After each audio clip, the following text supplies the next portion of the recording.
Olá! Hoje a gente vai mergulhar numa ideia muito forte sobre a experiência humana. Por que a gente julga tanto? Porque até os nossos maiores heróis falham. E mais importante, como a gente pode olhar para tudo isso de um jeito diferente. Tudo isso baseado num texto fascinante. Ok, vamos lá. Nosso roteiro é o seguinte: a gente começa falando sobre esse mito da perfeição. Depois, vamos ver uma armadilha mental em que quase todo mundo cai. Daí, vamos analisar alguns exemplos bem conhecidos de figuras históricas e, por fim, tentar entender o que tudo isso significa para a gente hoje. Então, para começar, o texto que a gente está analisando já chega com uma questão bem direta sobre a natureza humana. Uma daquelas verdades que podem ser meio desconfortáveis. A primeira coisa que a fonte faz é desafiar uma ideia que muita gente tem, às vezes sem nem perceber. A de que a perfeição é algo que a gente pode ou deveria alcançar. Será mesmo? E essa citação aqui, olha, ela resume a ideia principal.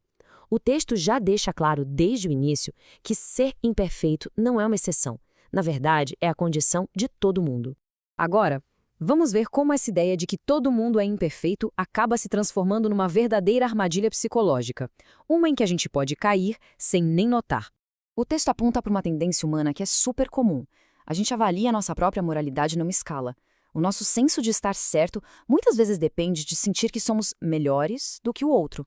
E é aqui que a coisa fica bem interessante. Olha só o contraste que esse slide mostra. A gente tende a criar uma tabela de erros, né? O meu erro é pequeno, o do outro é grande. Mas o texto argumenta que isso é só um jeito de enganar a nós mesmos, que nos impede de sermos realmente honestos. Para explicar isso, a fonte usa uma analogia muito boa. Pensa assim, um ladrão de banco não fica escandalizado com alguém que roubou uma moedinha. Por quê? Porque na comparação, o crime dele parece menor. É um mecanismo de defesa que, no fundo, só mascara a nossa própria situação. E o mais legal é que isso não fica só na teoria, não. O texto nos dá exemplos bem fortes de algumas das figuras mais respeitadas da história. Vamos começar com ele, uma figura conhecida pela sua calma, pela sua liderança. Alguém que, segundo a história, falava com Deus cara a cara. Pois é, mas o texto não passa a mão na cabeça, não. Ele mostra em detalhes as falhas morais gravíssimas dele. E não foram deslizes pequenos, foram atos que tiveram consequências enormes, como ele ter sido impedido de entrar na Terra Prometida. Depois, a gente olha para Davi, um rei super amado, autor de salmos, uma figura central na sua fé, elogiado por ter um coração voltado para Deus. O contraste entre a fama dele e a gravidade do que ele fez é gritante. E é para ser perturbador mesmo. Isso nos força a perguntar: o que então significa ser um homem segundo o coração de Deus? E por último, um líder fundamental, um dos discípulos mais próximos de Jesus, conhecido pela sua paixão e pela sua lealdade. Pelo menos a lealdade que ele declarava ter. Esse exemplo aqui mostra uma falha diferente. Não foi de violência, mas sim de lealdade e coragem, bem na hora H. O mesmo homem que prometeu morrer pelo seu mestre negou publicamente que o conhecia só para salvar a própria pele. Então, por que o texto faz questão de mostrar esses momentos tão sombrios na vida desses heróis? Não é para diminuir a imagem deles, mas para nos ensinar uma coisa muito importante. Vamos ver qual é a verdadeira lição aqui. A fonte nos faz pensar: qual o propósito de revelar essas falhas tão profundas? Qual é a mensagem que a gente deveria tirar disso tudo?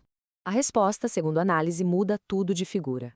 A ideia é redefinir o que a gente entende por heroísmo.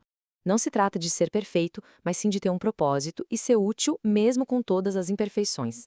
A grandeza deles não estava em não ter falhas, mas na forma como foram usados, apesar delas.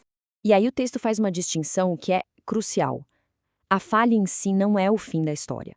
O que define o resultado é a resposta que se dá à falha. Judas sentiu remorso e se desesperou. Pedro também sentiu remorso, mas ele se voltou para o arrependimento, e isso abriu a porta para o perdão e para a restauração do seu propósito. E tudo isso nos traz para aplicação prática na nossa vida. Como é que essa compreensão toda pode mudar o nosso dia a dia? Então, o ponto principal é este: entender que até os maiores heróis tropeçaram feio deveria nos deixar mais humildes sobre as nossas próprias qualidades e, principalmente, mais generosos com as falhas dos outros. A fonte nos convida a largar a pedra do julgamento que a gente pega tão rápido. E aqui está a grande virada de chave. Em vez da comparação horizontal, onde a gente se mede com os outros para se sentir melhor, o texto sugere uma aspiração vertical. Ou seja, a única comparação que realmente faz a gente crescer é contra um padrão ideal, que nos mantém humildes e sempre buscando melhorar. E isso nos deixa com uma última reflexão. A falha dos nossos heróis não é uma desculpa para os nossos próprios erros, mas talvez seja a prova mais poderosa de que a redenção e o propósito não estão fora de alcance para ninguém, não importa o tamanho da queda.